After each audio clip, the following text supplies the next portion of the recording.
Hello, everyone. Thank you so much for giving me the opportunity to speak with you today. I'm here from JSTOR and Ithaca. My name is Javonica Curry. I am the Institutional Director for, I'm the Senior Director for Institutional Development and Strategic Partnerships. I am here today all the way from the US, from New York, and I've been with the organization for over 20 years. So today I'm going to share a little bit about some new developments that JSTOR has been working on over the last 2 years. What we've been doing is thinking about technology and how we can really leverage artificial intelligence to help us speed up the pace at which we can develop metadata and process digital content. Most of you are familiar with JSTOR as being a digital library of academic journals. So I hope that by the time I finish this presentation, you'll think about JSTOR differently and that you'll get a better sense of some of the technology innovations that we are putting in place.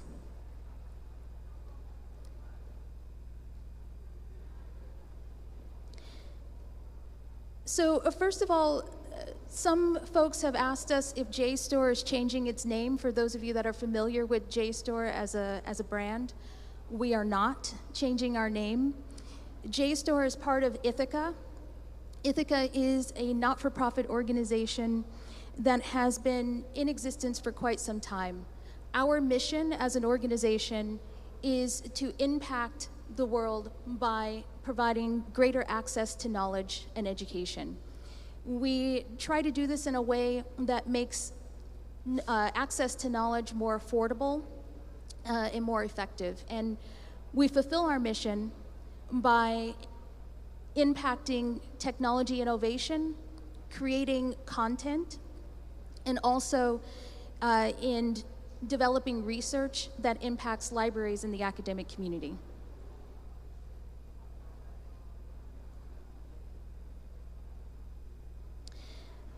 So today I'll be demoing a prototype of new software that uses JSTOR engineering and artificial intelligence to rapidly and dramatically increase the processing of digitized materials. However, I'm going to start by sort of setting the context and giving you a brief overview of where JSTOR sits within the workflow for digital collections management. I'm also going to highlight some of the tools that we have developed recently that help institutions catalog, enable access, and also preserve their digital special collections.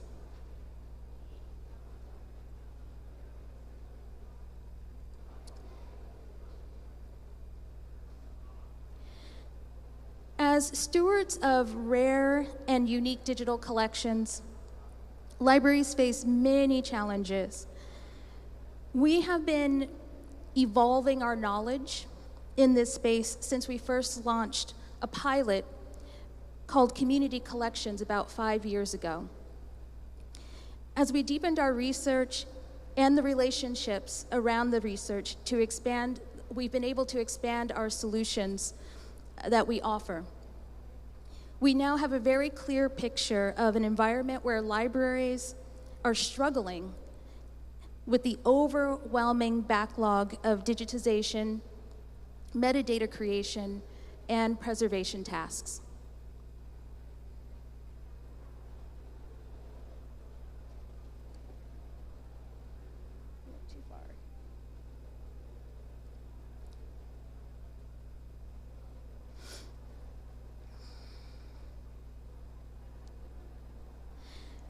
In the digital collections ecosystem, there are various combinations of tools.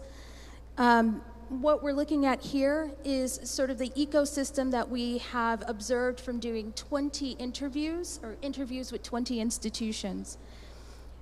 There is no consistency in the combination of tools or preset workflows between the vast majority of the institutions that we interviewed. For institutions that have a robust tapestry of interconnected systems, they are often looking to augment what they have or enhance what they have.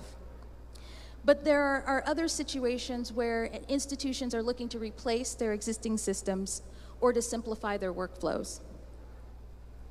We have spoken to quite a number of librarians and archivists who are not only proud of the systems that they've been able to develop, but are also reporting how overwhelmed they are by the workflows that they are working within.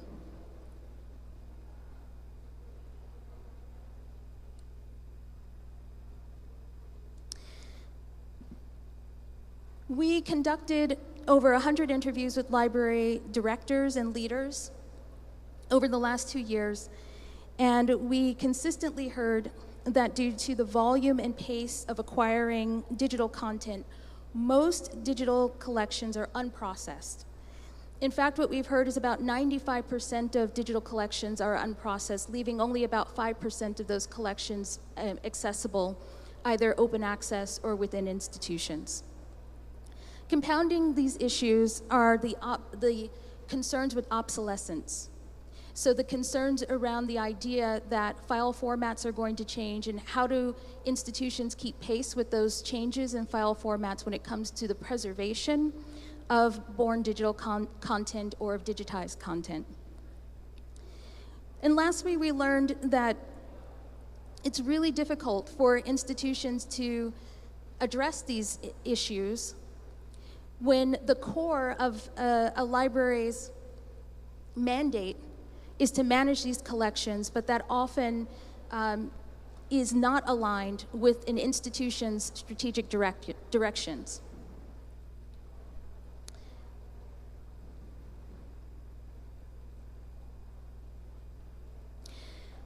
So as a not-for-profit organization with almost 30 years of experience using technology, we thought that it was within our mandate and within our purview to try to find ways to evolve the system, evolve the workflow beyond what JSTOR's core library content is into utilizing technology to impact the challenges in the workflow that libraries see today.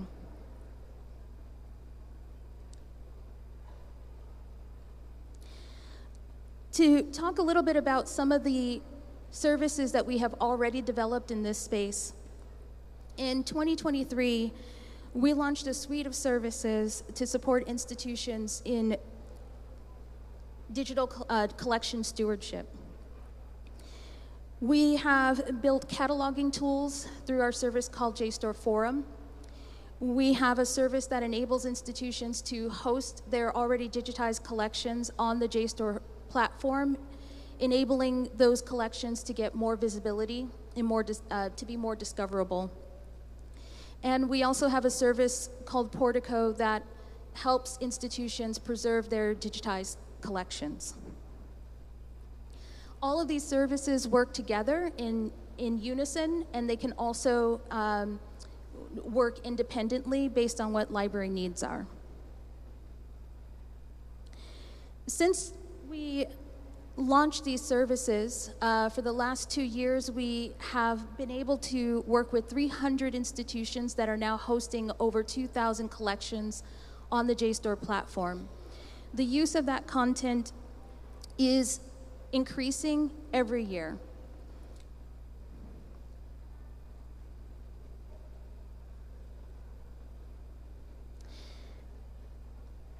Now, in 2014, or last year, we embarked on an exploration called Project Odyssey, through which we explored how we could apply AI and AI technology specifically to digital collection workflows. Through this project, we have developed a potentially transformative digital collections processing solution that leverages artificial technology, generative AI, and JSTOR's expertise in prompt engineering to significantly unlock digital collection backlogs, also to accelerate the efficiency of processing workflows, and to amplify the expertise of archivists and special collections librarians.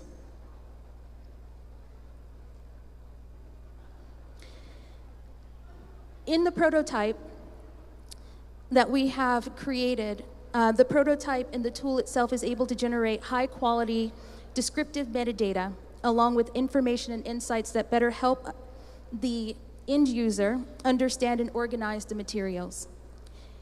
You can simply upload text or images, and it will create metadata records and also provide descriptive overview of the content.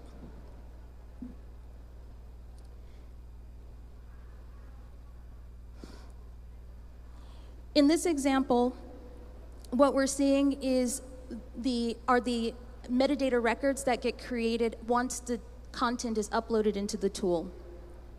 So within a few moments, what gets created is a descriptive summary of the entire upload, in addition to metadata records of each individual item using Dublin Core as the metadata schema.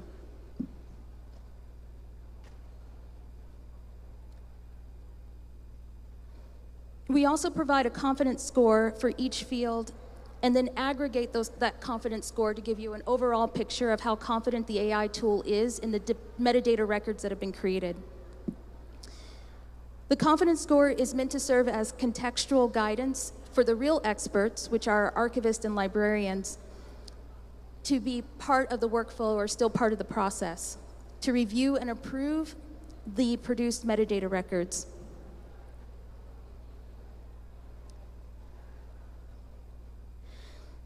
So now I'm going to take a look with the few minutes that I have left at a couple of examples of how the tool works.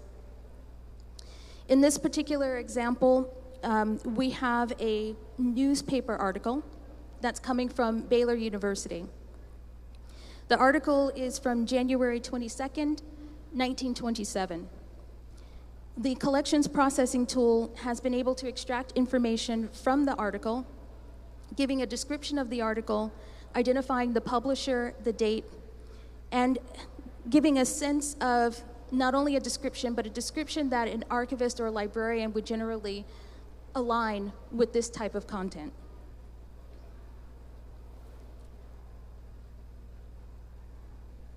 In this next example,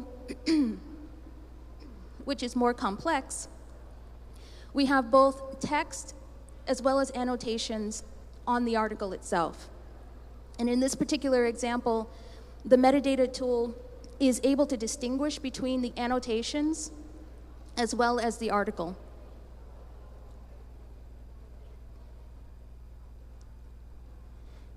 In this example, we are able to look at items where the text may not be easily discernible or easy to read, and still the tool is able to make sense of the content that's within this letter.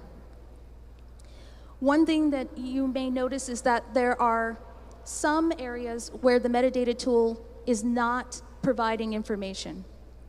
And I will get to that in just 1 second. But the bottom line here is that even with this type of handwritten text, the metadata tool is able to identify not only what is in the letter itself, but to make some suggestions on what the metadata record should be.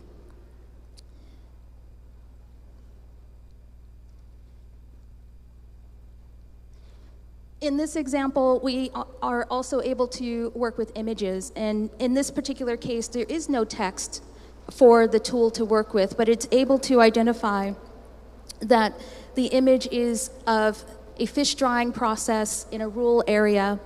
It has not been able to determine some of the information because what we have tried to do is put parameters around the LLM to ensure or to try to mitigate hallucinations. And in this last example, also with images, the tool can not only recognize when there are humans in a photograph versus there not being humans in the photograph, but can also distinguish images of famous faces, both in history and in popular culture. So with this tool, we know that it will be able to speed up the process. Something that would take an individual about 357 hours of work can now be reduced to about 1 hour and 15 minutes. Thank you so much for your time. If you'd like to learn more, you can use the QR code or come to the table at the back of the room. Thank you so much.